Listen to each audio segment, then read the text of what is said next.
I can say with absolute certainty that some of my best wins and some of my worst failures have been as a result of the people that I've brought into my organization. And so one of the things that I think we can do to make sure that we have an incredible experience with our employees, with the people that we work with, is to reverse engineer what success looks like. And so we're going to do that in a very unique way today.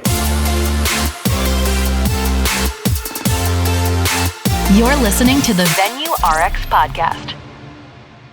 What's up, guys? My name is Jonathan. I'm the host here at the Venue RX, and our mission on this channel is to document and share best practices for building, owning, operating, and managing world-class wedding venues. And we spent so long with our company, Common Sense Events, and we continue to learn so many different mistakes in managing the 4 venues that we manage here in Southern California. And as we're bringing on more venues, managing 50 plus employees now, all of the sales, marketing, and operations that goes into running a successful wedding venue. And so I wanted to document and share some of this as not only a marking point for myself, but also, if there's a way that we can serve everyone out there who is working on building a wedding venue, that will make such a huge difference to me, because it'll feel like all of the struggles that we have gone through are not in vain. So I'm excited to bring you this topic today because, like I said in the intro, I believe that some of my worst failures, my greatest wins, has been a result of the employees, the people that I have brought in my company. And I feel so lucky to work with the people that we currently work with, and I know that there have been a lot of situations in the past where I didn't do things appropriately with employees, and so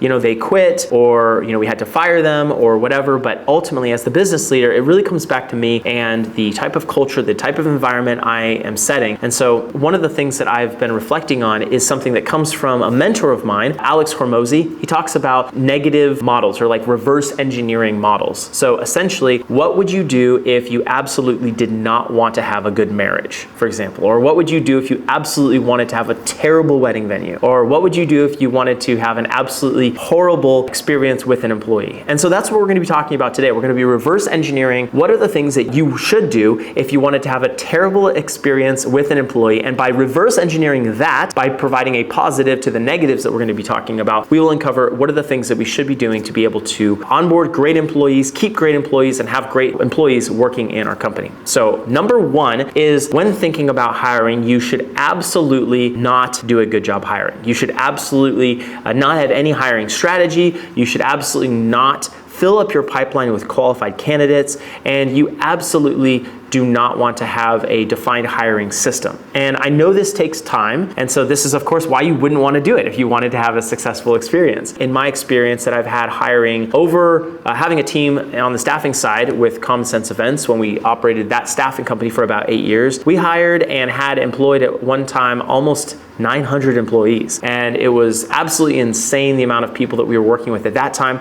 Now in this company where we're managing wedding and event venues, we've got over 50 employees. And one of the biggest things that I can say with absolute certainty is a defined hiring process. And so this is something, do you have a process for how you put out the jobs that you are looking for? Do you have job descriptions? Do you have salary allotments or hourly, an assessment of an hourly pay that you're going to be providing? Is that clearly communicated? The distance that you're going to have people travel, where you want them working. All these different things are really, really important as part of the hiring process. And then also having a good place and a good understanding of where you are going to showcase this job opportunity. So whether that's Facebook, whether that's Instagram, your social media channels, in your email list, if you have an email list built, maybe even just family, friends, the people who know you, maybe it's a bulletin board, maybe it's tacking up a little note or a 4x6 postcard size thing on like a Starbucks bulletin board or something like that. But just having that process of where are you going to put the opportunity, where is the opportunity going to be shown to people, and then how are you going to process those applicants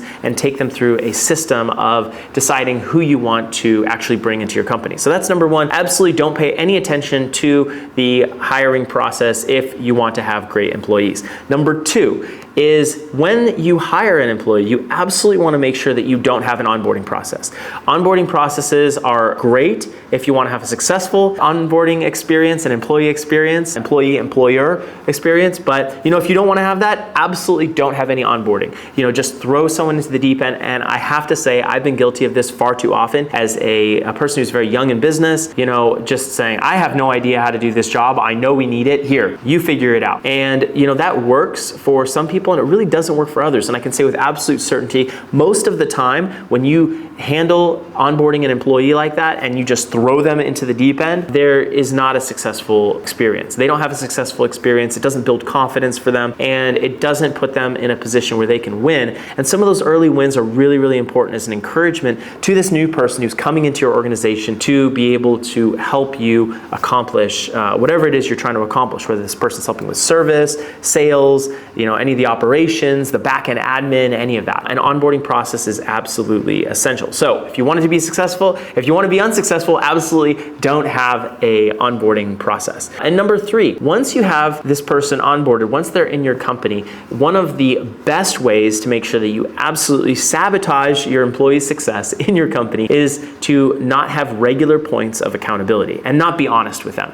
And I think as business owners, we want to get the job done, but we also don't want to be the bad guy. And so depending on where you fall in the spectrum of wanting to be really authoritative and authoritarian and my way or the highway, and a very strong, strict type of environment where you're the boss and they're the employee and those lines are clearly drawn, to being more of a friendly person, more of a good guy, nice guy syndrome. That's certainly something that I have struggled with. And depending on where you lie in that spectrum, you will struggle with having clear points of accountability. Accountability that is not emotionally charged, accountability for the employee that clearly lays out the boundaries, clearly lays out what's expected of them, how you expect them to accomplish it, and then gives them incentive to accomplish it. If you want to have a successful employee-employer experience, you've got to make sure you do accountability. So of course, the reverse of that is you would not want to have any sort of accountability. And of course, if you wanted to have an unsuccessful employer-employee relationship, don't be honest with them. Don't tell them what you're thinking. Don't tell them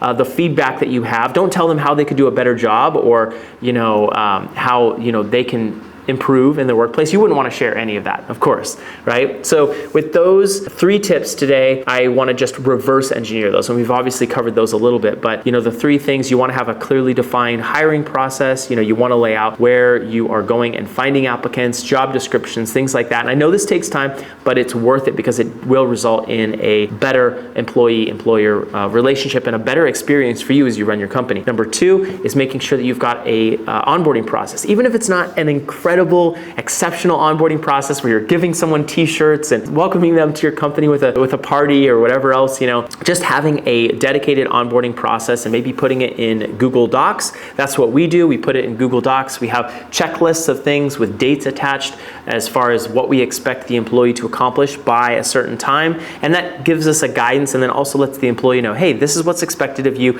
at this time. So that would be number 2 that you'd want to make sure that you do if you want to have a successful employee experience. And then number 3 is making sure that you are honest with them and you have regular checkpoints, regular opportunities for accountability, so that the employee is expected and they are expecting to report to you and expecting that they are going to give an account of what they are working on, and that you're going to be honest with them and you are going to give them the feedback that they need to hear to be able to do a better job so that you can serve your clients together with them and do a better job serving your clients. So I hope this has been helpful. I know that it's something that we're actively working on, and I wish I could say it was like an on and off switch. You put all this stuff in place and it's perfect and it works every single time, but it's more of a daily commitment to doing some of these activities that feel boring or feel like it is not the juicy stuff. It's not marketing, it's not selling necessarily, but some of these operational pieces are absolutely essential if you want to run an incredible company. And so I encourage you to dive in, do the boring work, and I know that it'll have a good result in your company, and your company will grow as a result of it. You'll have more freedom, get more clients, and all those good things we're looking for as business owners. So I hope this has been helpful today. Please remember to subscribe and share if you found this content interesting, and we will see you in the next video.